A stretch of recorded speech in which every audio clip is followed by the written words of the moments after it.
When I sat down a couple years ago to start studying for this record, Scripture made one thing clear to me. Alone, I can't be strong. But in Christ, I can't be weak. Now, that's quite the paradox we've got here. How do you write an album about strength when you're convinced you can't be strong? And how do you write about weakness when you're convinced you can't be weak? There's a tension there. A tension between heaven's strength and my own. In Greek mythology, Atlas the Titan was doomed to carry the weight of the cosmos on his shoulders forever. And there's that tension again, carrying heaven's weight when that wasn't his purpose. Just like Atlas, I want to rule the tension between heaven and earth, but I can't. And I'll never be able to. And I wrote 20 songs about that. But you guys still want to know more, which I'll be honest, kind of blows me away. You guys got stuff to do, you got lives to live, but you had questions about how these songs came around. You want to hear about all the ways they connect to each other. You want to know the lore. And that's what this video is for. Friend, pull up a chair, grab a snack or a drink if you'd like to, and let's dive in. My name's Sam Bowman, and these are the stories and secrets behind my third studio album, Atlas. I hope you enjoy it. All important movies start with a black screen. Google says that PETRICHOR is a pleasant smell that frequently accompanies the first rain after a long period of warm, dry weather. My last album, Ghost, ended with a 10-minute long spoken word. It was a thunderstorm after a dry season. It was truth after struggling with so much deception. And sure, yeah, there's sweetness that comes with that truth, but now it's time to pick up the pieces. That's why I named Atlas's intro PETRICHOR. Now, this piano line right here, this melody shows up all over the record. Editor Sam, could you roll the tape real quick?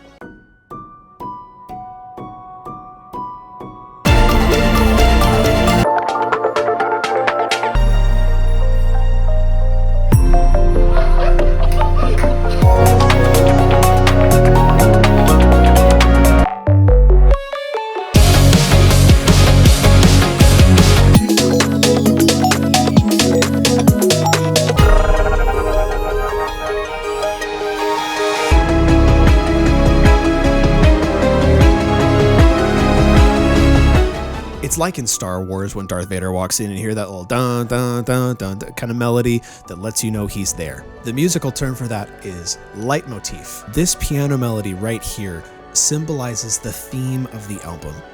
Tension. Tension between our responsibility and God's sovereignty. Both of those things are important for us to believe in, but how do we live in the tension in the meantime? That's what Atlas is all about. There is one more fun thing here. Check out this little voice clip after the crescendo. Now, where have we heard that one before? You love the Lord your God with all your heart, with all your soul, with all your mind, and with all your strength. Where my first album, Children of the Burning Heart, was about the heart, and my second album, Ghost, was about the mind, Atlas is about our strength. How do we love the Lord our God with all our strength? What does that even mean?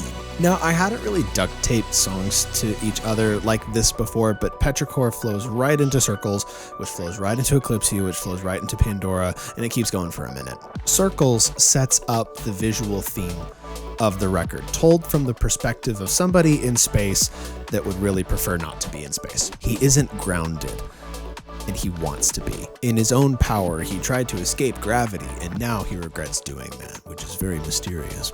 He also says that he's falling in circles, which is a vague thing to say. I know, it's a surprise tool that'll help us later, just stay tuned. Oh, I almost forgot, this is kind of neat. There's a little voice at the end. That's just me and my friends watching the actual solar eclipse in 2024, which of course leads us right into... This song was inspired by the quote that you hear at the very end. Samuel Rutherford was a Scottish theologian that said, "Do not focus your thoughts among the confused wheels of secondary causes, as, oh, if this had not followed, look up to the master motion of the first wheel." And then he talks about building and gardening for a little while. The end of the quote, he says, "Let us be faithful and care for our own part, which is to do and suffer for him, and lay Christ's part on himself and leave it there. Duties are ours, events, the Lord's. Y'all, I get so distracted with those secondary causes. Not the invisible stuff, but the visible stuff. Good stuff, career stuff, house stuff, family stuff, friendship stuff, and all of the ways that stuff can explode. I'm protective of those things before they explode, and I'm listless once they inevitably do. I want to answer all of the existential questions those things bring up so I don't need help. I want to control my circumstances so I don't hurt. And all that is especially tempting in your 20s. Atlas is written for everyone, but it's especially sensitive to folks in their 20s. We'll talk more about Ecclesiastes later, but that book especially emphasizes how important it is to understand these truths while you're young. Atlas has the same heart. In the midst of all of those questions that it's so difficult to answer, how do we survive, let alone thrive, without letting those questions eclipse our view of a loving, kind Savior? You can't put in a box. When I was little, we used to sing this song in church that went, "If I had Jesus in a little bitty box." Am I the only one that knows this song? Am I crazy? And look, I didn't have a robust view of the sovereignty of God at the time. I was like 6, but I thought it was dumb. Jesus ain't fitting in my box. But like, I want to put Christ in a box in my mind. I want to believe that I have all the answers and I understand how everything works. Everything, including him. But his thoughts are not my thoughts. His ways are not my ways. He is knowable, but he is not completely understandable. There's always going to be something I don't understand. And for the pessimist, that is good news. For the tired, for the weary, that's good news. You need to know that you don't have it all figured out. A lot of you liked hearing this reference to Icarus that ended up here. If I'm assuming that I understand enough to do things my way, putting God in a box in the corner of my mind, then how am I any better off than he was? He thought he knew better too, and look what happened to him. It's the same story. Oh yeah, Matthew Parker's here. Look, he makes the whole song better. That's kind of what he does. There's that part in the verse where he talks about the key and the chaos and the ocean and stuff, and a lot of you are like, what does this mean? And the answer is nothing. We thought it'd be funny to put in a part that just didn't mean anything. So yeah, it's quite literally not that deep. In the original version of this song, there was Morse code in this break here in the chorus that spelled out decoy. Well, that was in reference to my EP, Legend of Max. Its tracklist would end up spelling out decoy. Well, Max had just come out by the time we were working on this version, so I just left the space empty and told Matthew to do whatever he wanted with it, and the results speak for themselves. I wish someone would tell me more about boxes. Heresy!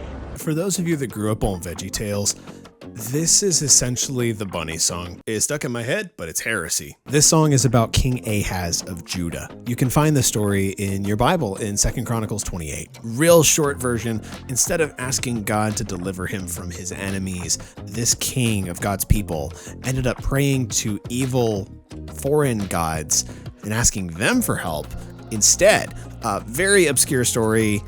How does that fit into Atlas? I thought it was kind of cool. This song starts with that glitch at the end of Pandora and then a little shut noise. That's Ahaz shutting the box. He's put God in a box. He's fine on his own. We know he's not. The real pivot point of the story is his reasoning for why he does what he does. His kingdom gets invaded by the Syrians, but he ends up sacrificing to their gods instead because their gods look like they're winning. This is the first song to mention the phrase victims of physics on Atlas. Atlas is a physics album. Spinning, twisting, falling, flying, all of it. All of that acknowledges that we aren't in control. Stuff happens. How do we live in light of that? Well, Ahaz copes with that by doing what works. Ahaz is a fan of pragmatism. If it works, it works. The problem with that is if God's thoughts aren't our thoughts, and we were just over this in Pandora, how do we even know what works? How do we know that isn't actively making it worse? Ahaz's sin sure made it worse. What Gods of Damascus is trying to say is that pragmatism is not the gospel. No matter how much we try, our human solutions are not going to be able to stop the disaster. We are victims of physics. And that's what somebody else in this record's trying to tell us too. Oh, snap, speaking of. What's wrong with you people? In Greek mythology, Persephone spent half her time in the overworld and half her time paddleboard in the river Styx. And the rules were simple. When she lived above ground, it was summer.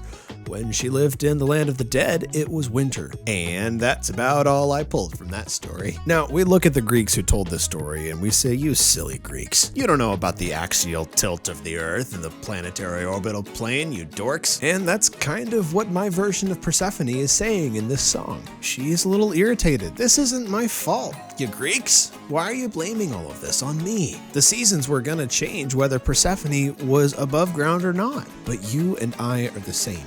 We blame changing seasons on all kinds of stuff. And sure, sometimes we can trace our consequences back to our actions. It's a good principle. But life just doesn't always work that way. Ecclesiastes 3 says that there's a time for everything under the sun. Sometimes these seasons happen irrespective of our actions. Now, please don't get me wrong. Our actions are still important. We're talking about that later. But Persephone here really is the voice of karma. It is true that you sow what you reap. Under the sun, that's a principle, not a promise. We just don't always get what we put in. Not this side of eternity, anyway. Now, speaking of time, you've probably heard a bunch of clock noises on this record. Clock noises, ticking noises, metronome noises. I've thrown them in all over the record. It's a huge theme. That's because no matter what we feel, no matter what we think, time is always ticking. It's unstoppable, and that ought to sober us. Oh, also, this is a fun part. The drop melody is just Vivaldi's Winter. In a song about being confused about the seasons, I wanted to take a winter melody and make it sound summery, and I hope I pulled it off. No, wait, hold on. This is also kind of fun. There's a really creepy bass vocal in the background of the verses. That's just the bridge to Eclipse You pitch down. That's also kind of fun. Last thing that a lot of you wanted to know was what this little vocal sample meant. Hey, editor, could you play that real quick? I don't know where you are. It sounds very mysterious. It's Persephone saying, literally, where is your mind right now? You're trying so hard to control everything that you're driving yourself insane, all because you can't accept change. Which is a perfect segue into... This song is about another guy who had a hard time with accepting change. The Flying Dutchman was a mythical pirate ship that sailed right into the path of an oncoming gale. The grizzled old captain, in his pride, refused to turn back home. He was going to finish his voyage, doggone it. His fate was a curse to sail forever. I think it's a very creepy story. But notice here we have more resistance to change. That crusty old pirate was willing to make horrible decisions to stay in control. But where Dutchman pivots from Persephone is that change isn't just inevitable, but change is okay. There's intentionality in change and pain, because Jesus' thoughts are not our thoughts, just like Pandora said. And only when we acknowledge that that change is good, that's when we'll be able to sail home in peace. This is probably as good of a time as any to acknowledge those strings, because they're everywhere. Strings all over the album. Atlas thinks it's a movie. It's the best and worst thing about this album. It's why there are so many grand, vast, sweeping moments on the record. It's why there's so many connections and themes and motifs. And it's even why the lyric videos are in ultra-wide resolution. It was so sweet to get to take this much more serious cinematic approach to a concept record. And I hope it served the theme and message well. Reality is often disappointing. So you might have noticed how much Atlas leans on the book of Ecclesiastes. This song in particular is heavily based on Ecclesiastes 1, but you can find Ecclesiastes quoted all over this record. And you can even hear little sound bites of that first chapter read during this song. We've already talked about some songs that mention the idea of living under the sun. That's another thought from Ecclesiastes. The book says that we experience vanity under the sun. In other words, that just means on the earth. UNDERSUN is the name of the planet Atlas takes place on. UNDERSUN is the name of the planet you and I live on, too. And on UNDERSUN, everything is vanity. The second verse of this song is just a bit of a pivot. There are some references to my other two albums here that I think are cool, but it also is very important to the Atlas story. There's that line about the homemade rocket. That's where Circles is being sung from, that rocket. A couple of you asked about these audio transmissions that you could hear at points during the album. Actually, editor, could you play a couple? When they're on my shoulders, better make my problem. So all of those are actually transmissions sent from that rocket mentioned in Undersun. I thought that was kind of cool. It wouldn't be anything that you would know without me telling you, probably, but I thought it was cool. Also, huge thanks to my friend Graham Jones for helping me with this track. He elevated the whole experience of this song so well, didn't he? One more thing on Undersun, this whole bridge is just vocalizing, no lyrics. That's just a reference to Ecclesiastes 1:8. All things are weariness, and no man can utter it. There's nothing else to say here. It's hard to live on Undersun, but we need to believe that because of Christ, there is a meaning, and our work is worth something in the end. But how do we do that? Well, we've got to start somewhere. The cards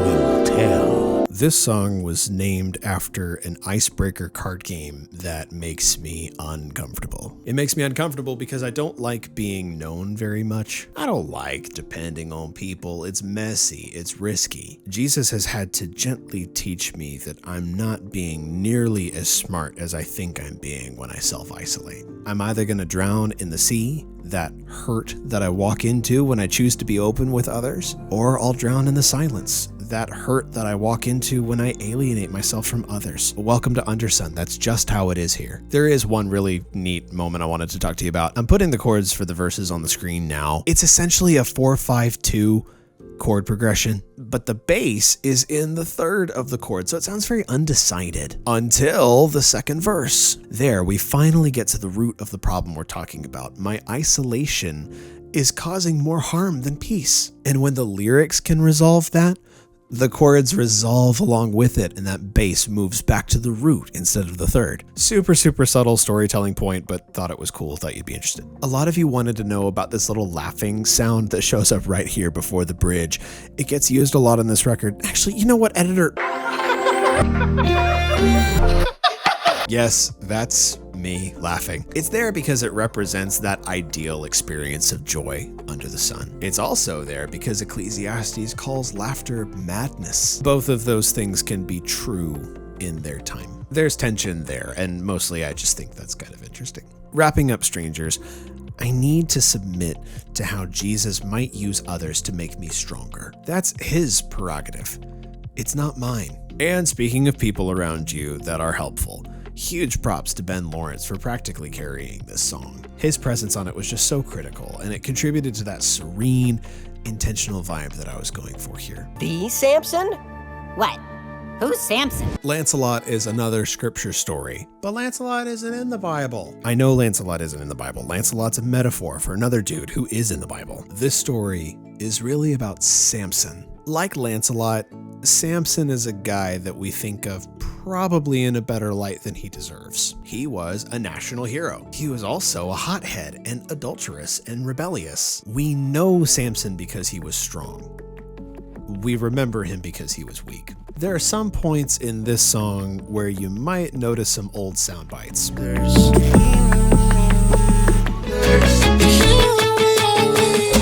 If you didn't know, these are vocals from my song Hero off of Ghost. Editor, would you mind playing that back? The hero we all need. Now, Hero talked about trusting in other people too much. But man, it's so easy to turn from a false trust in others to a false trust in yourself. And that's not nearly as helpful as it looks like it's going to be, isn't it? In other words, if Hero says, "You can't save me," Lancelot says, "I can't save me either." And as a Christian, I have to live in that tension. I don't need others, and yet I totally do. Because really, at the root of it, I need Christ. And if he wants to use my own weakness to show me, then so be it. Wow, that's a lot of words. All right. There's a lot y'all wanted to know about this song, and there are actually quite a lot of ties that I've left in here. What I'm trying to say here is buckle up, because for those of y'all who are familiar with my music, this is going to be quite a ride. For those of you who are brand new, I'm so sorry. Now, if you remember, Persephone was the first song on Atlas to use Ecclesiastes 3, a time for everything. Now, we've got our second use of that passage right here. Because there's a time for everything, it's inevitable that we're going to encounter change. Okay, this is a whole rabbit hole. So a lot of you have pointed out that I use a particular sound pretty often. It's made by using what's called low frequency oscillation, or LFO. You know what, editor, just roll the tape.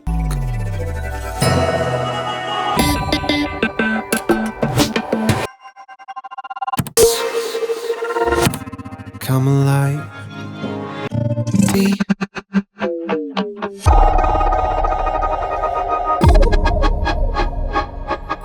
This, are you worried about a thing?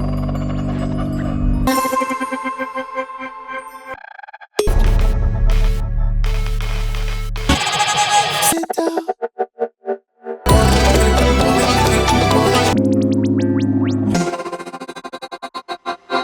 I call this sound a tailspin, and it's essentially become my signature, which I think is really funny. I didn't invent this sound, but all over my discography, I've used it to describe the feeling of being disoriented. It's a sound of trying to get your bearings, and in this song, I can't get those bearings. My head is spinning too fast. Oh, hey. That's why we get the vocals from my song Whoosh in this song. That song foreshadowed the sky falling down. The whole thing that, Atlas was trying to keep from happening. In our own strength, we can't do that. And now my head's spinning. And there's a real sense of mourning that comes with that. Change sucks. Helplessness sucks. We miss the past, and it's hard to know how to express that longing feeling. Oh, hey. That's what the synth line from my song Miss You is doing here. It's a way to acknowledge that it just sucks. On a production note, I could have just tried to recreate the sound, or maybe dig up the project from 2021 and get the patch from there, or oh snap, I could just do that fine. The whole genre switch up, that's just thematic. Everything changes, including the genre for this song. It started out cinematic and solemn. It ended as an alt-rock panic attack. We aren't guaranteed consistency under the sun. That's what makes Christ's immutability so precious, because he don't change. But this song doesn't end there. This is the second two-parter on Atlas. INTERROBANG defines what bothers TAILSPIN so much. We can't stop change, and that causes us to question ourselves, our circumstances, and our purpose. And not only that, but INTERROBANG points out that we have to be honest when dealing with these existential questions. And nobody hates that more than, oh hey, Atlas needs Ghost, and Ghost needs Atlas. If you haven't heard my second album, and if you haven't, I wouldn't blame you, because where would you get the time? It's about lies. Lies about who Christ is and who we are. And we believe those lies way too often. Those lies are the ghosts that haunt our minds. Across Ghost, I used the spooky sound of a bowed cymbal to symbolize those lies. I also used this chord progression that showed up a few times on that record. The melody from that album's intro, Can You Hear Them, shows up in this interlude between TAILSPIN and INTERROBANG.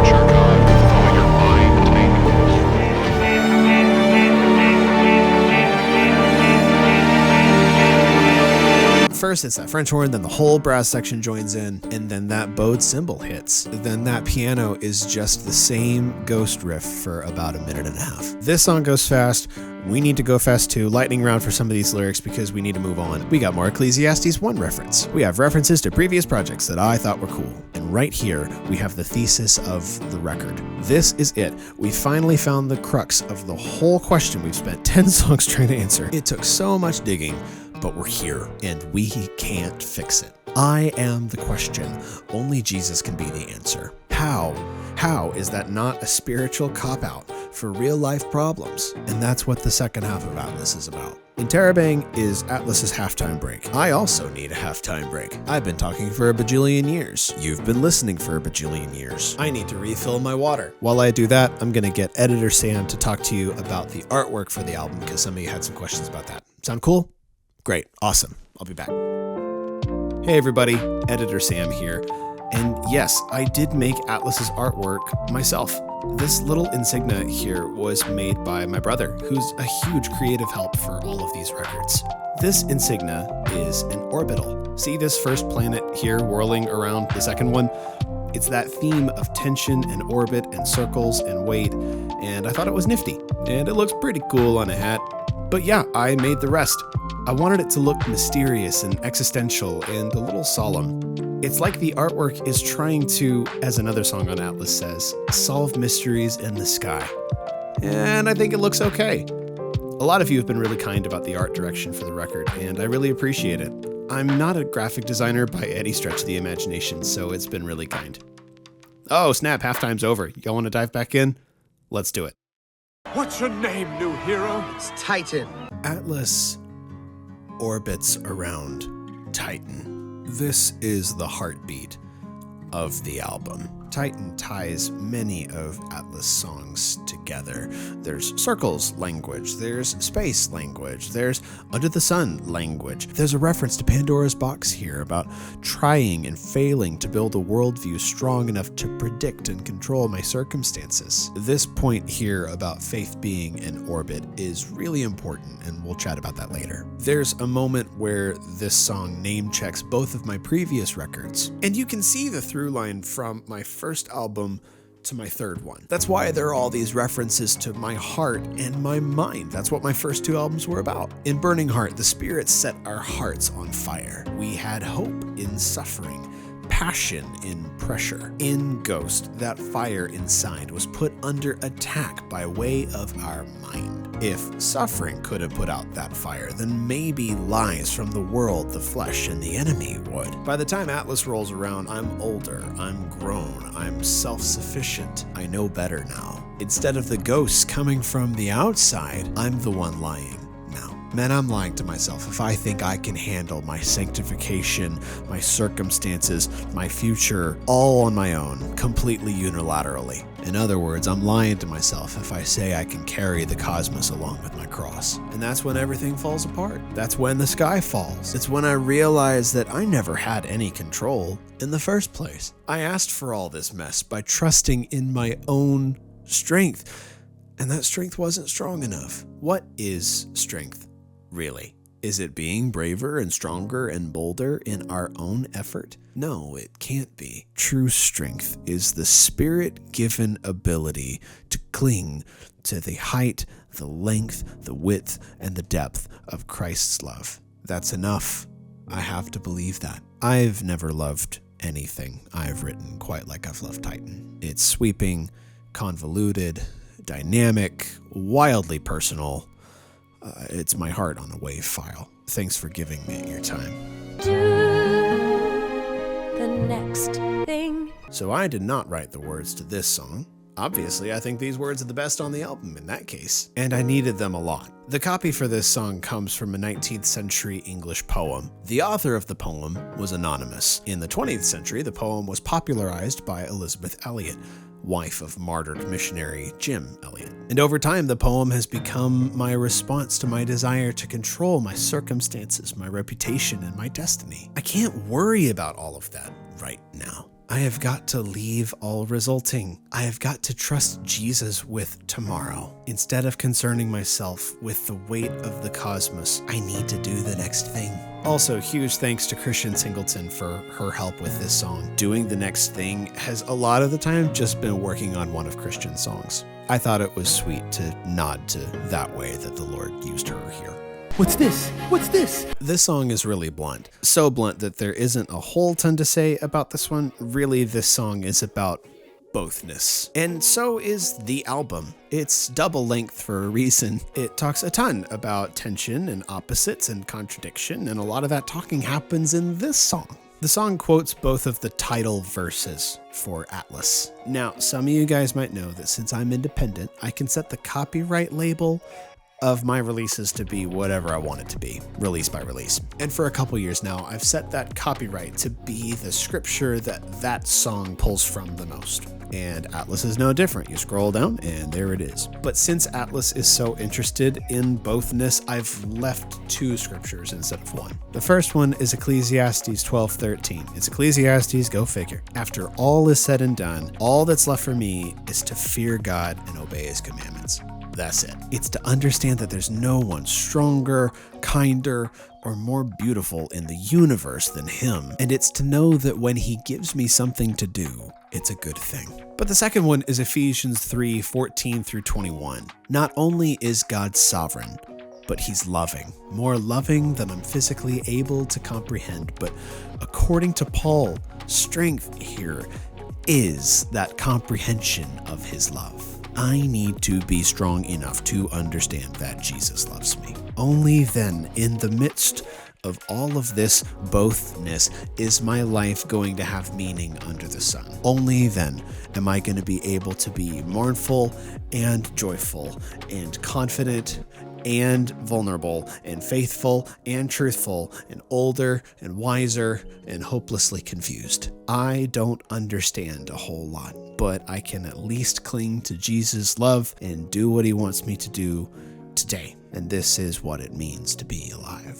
I'll try spinning. That's a good trick. Inertia is a very determined song at first. The past 4 songs were all very emotional and raw, and Inertia wants to go do something. And that's good. The problem is when that pre-chorus gets all loud and busy and angry, and then it realizes all that going and doing is easier said than done, isn't it? I wrote it that way because I get loud and busy and angry too, who would have guessed? I'm leading the witness, but the answer isn't to get loud and busy and angry. That might look like it works, but that's an awful lot like Ahaz's story, isn't it? We need to trust Christ for the strength that we need, not our own emotions, not our ability to get so worked up over something that we have the strength to fix it ourselves. We're meant to be slow to speak and slow to become angry, because the anger of man doesn't earn the righteousness of God. I wanted to lean into the innocent and honest side of this song, and my friend Naya was such a tremendous help there. That's a professional way to say that she carried the song. But seriously,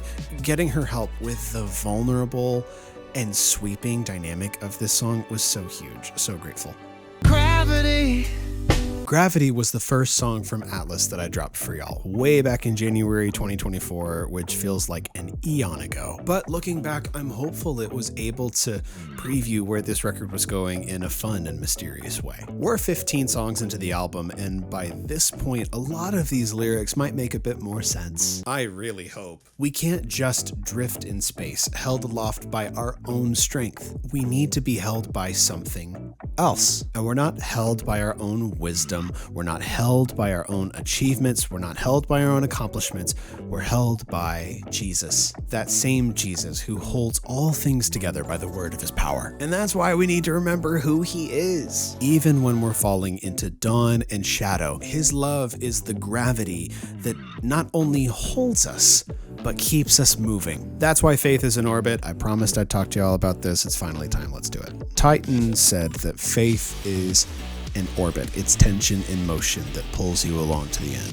When we approach faith, it's tempting to want to be fully grounded. Feet on the ground, nothing changing, nothing moving. But if Ecclesiastes is clear about anything, it's that change is inevitable under the sun. We can't be grounded like that. So instead, we try to resist that change and end up drifting in space, not held in place by anything, like in circles or undersun or inertia. We're left to ourselves. No authority, no purpose, no meaning.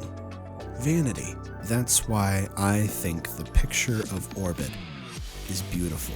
It literally, physically, mathematically lives in tension. Think of the Earth orbiting the sun. It's held in place, but it's moving too. It experiences change, but it's always revolving around the same light of the same sun. And as the sun holds the earth, so Christ holds us. We experience summer and winter. We experience solitude and communion. We experience grief and joy. What gives the Christian joy is that Christ occupies the center of that orbit. What gives the Christian purpose is that Christ is the object of that orbit. That orbit is tension in motion. It's faith. It's faith not just that God is sovereign, but faith that God is kind. It's falling and flying at the same time. It's being carried by the only one fit to carry us.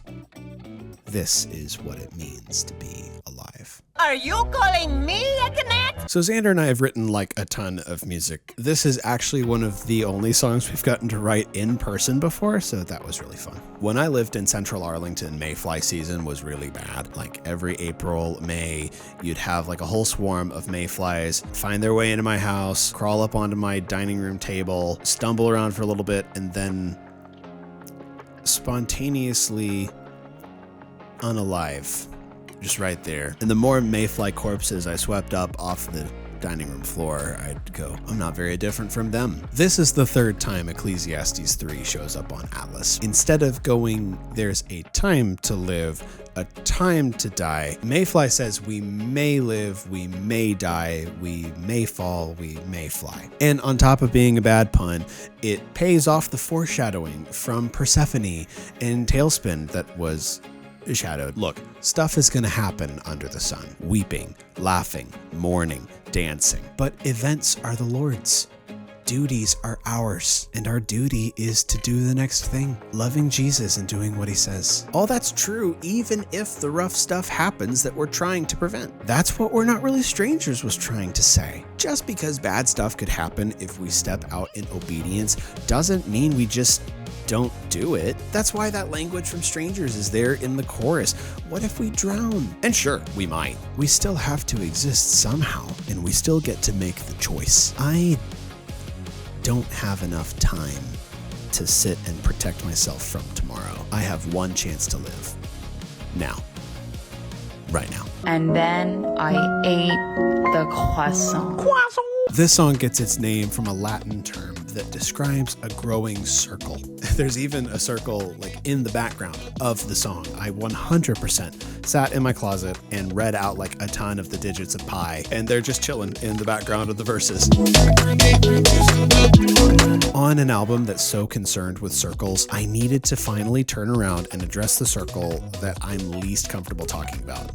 My social circle. I thought I was better off alone, but that was just a lie, as this little ghostly bowed symbol lets us know.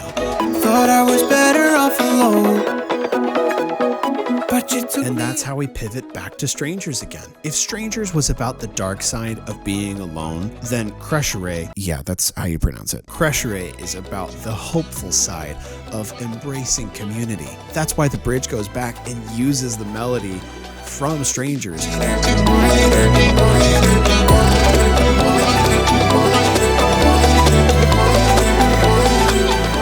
And I can't think of anything else interesting on...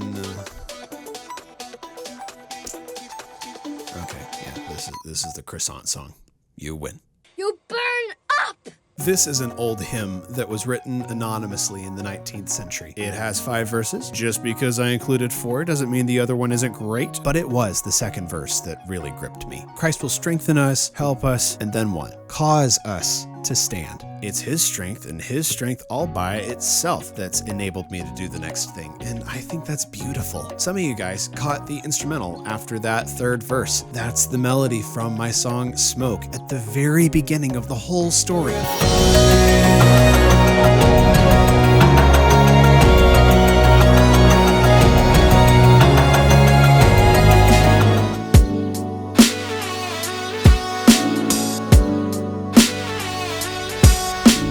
God uses the flame of sanctifying trial to heal us and sharpen our affections for him, not to hurt us. That's hard to believe sometimes, sure. But the joy we'll get in Jesus is better than the joy we'll get by not ever feeling pain under the sun. It is all worth it in the end. 4 years ago, Smoke said that in faith. Now, How Firm a Foundation says it in practice. It's the same truth experienced 2 way different ways. I sing the song with my church pretty often. It's why I included it here. In light of what Kreshrei talked about, there is just no chance I'm going to be strong enough to bear my cross without the help of those around me. And one of the ways God uses believers to bear each other's burdens is in the context of a healthy and strong local church. And so I wanted to be a signpost back to that with this song's inclusion. Sir, it's morning.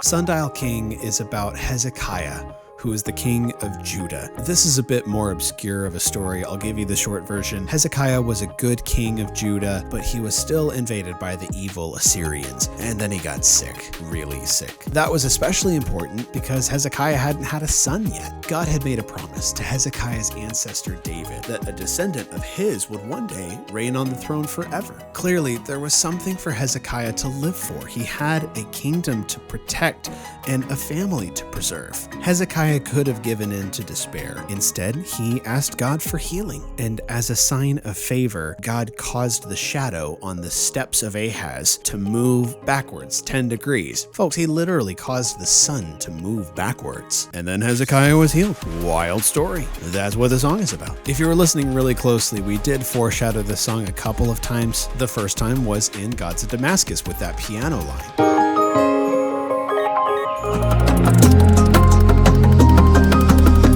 Ahaz from Damascus is Hezekiah from Sundial's dad. Both of these guys faced pretty existential crises. Ahaz handled his in his own strength and pragmatism. Hezekiah was willing to rely on God's strength when it didn't make sense to. It's so tempting to look at our circumstances and say that we know better than to hope. That's just not true. And that's what Mayfly was about. That song foreshadowed Sundial too, right underneath the bad pun in the bridge.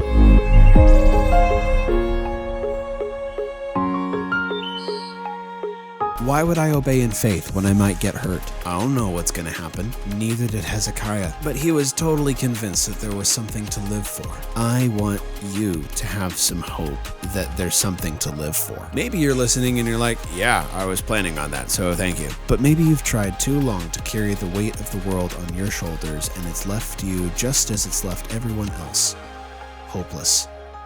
I know that's what it did to me. But in his kindness, God has put you where you are for a reason. Not for carrying the weight of the cosmos, but for trusting him to do that. And in his strength, doing the next thing. There's something to live for. I promise. Pick it up. This is the climax of Atlas. It's the pinnacle of 6 years of thought and research and sweating and all of that stuff. And it's as abstract as the album it completes. I'll admit that it was tempting to look at this piece as needing to fill some pretty big shoes. A lot of you have reached out over the past couple of years to chat about my other spoken word piece, A Ghost Story. It sounds like it resonated with a lot of you, and man, that blows my mind. Thank you. But to tell this story in the same way as that one would cheapen both of them, I think. A Ghost Story was a solemn, refined, top-down look at salvation. I felt led toward an honest, existential, ground-up look at sanctification, and that would end up being the Legend of Atlas. Just like the preacher shares his own experiences in the book of Ecclesiastes, this piece talks about the ways that I tried to chase after the wind too. I tried to be self-sufficient. I tried to be braver and stronger and bolder, and at the end of it, it was all smoke. It was all vanity. Never have I suffered more than when I've tried to bear the weight of controlling my circumstances, my reputation, and my destiny. The weight that the album compares to the weight of the planets. And the biggest reason why that's true is that in trying to bear that weight, I fundamentally don't get the gospel. Thanks, God.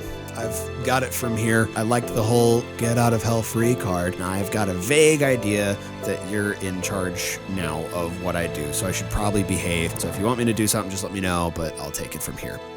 Friends, that is not the gospel. It will be the end of you.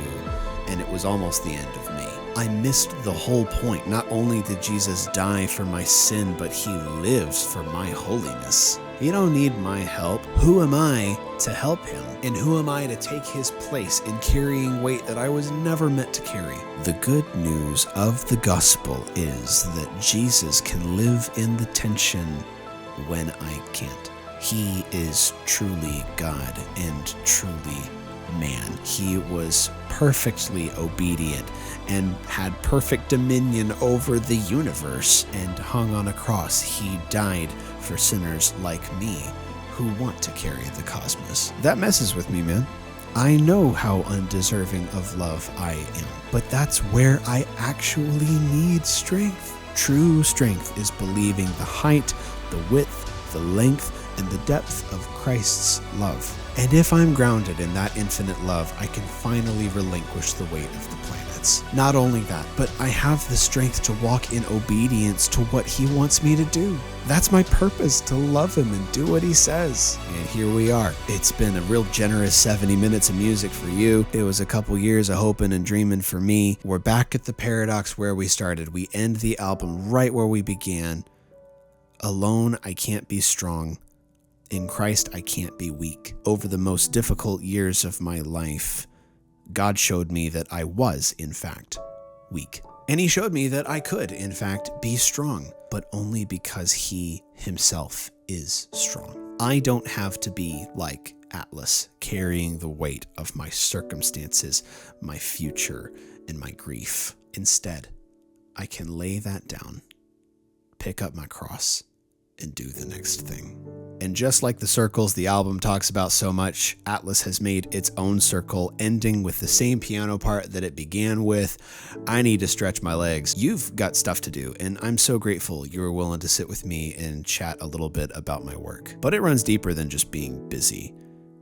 You have something to live for today. Friend, I hope you comprehend the height and the length and the width and the depth of Christ's love for you. Only then will you be able to do the next thing in his strength. Lay down the planets. Pick up your cross. Thanks for your time. Love ya.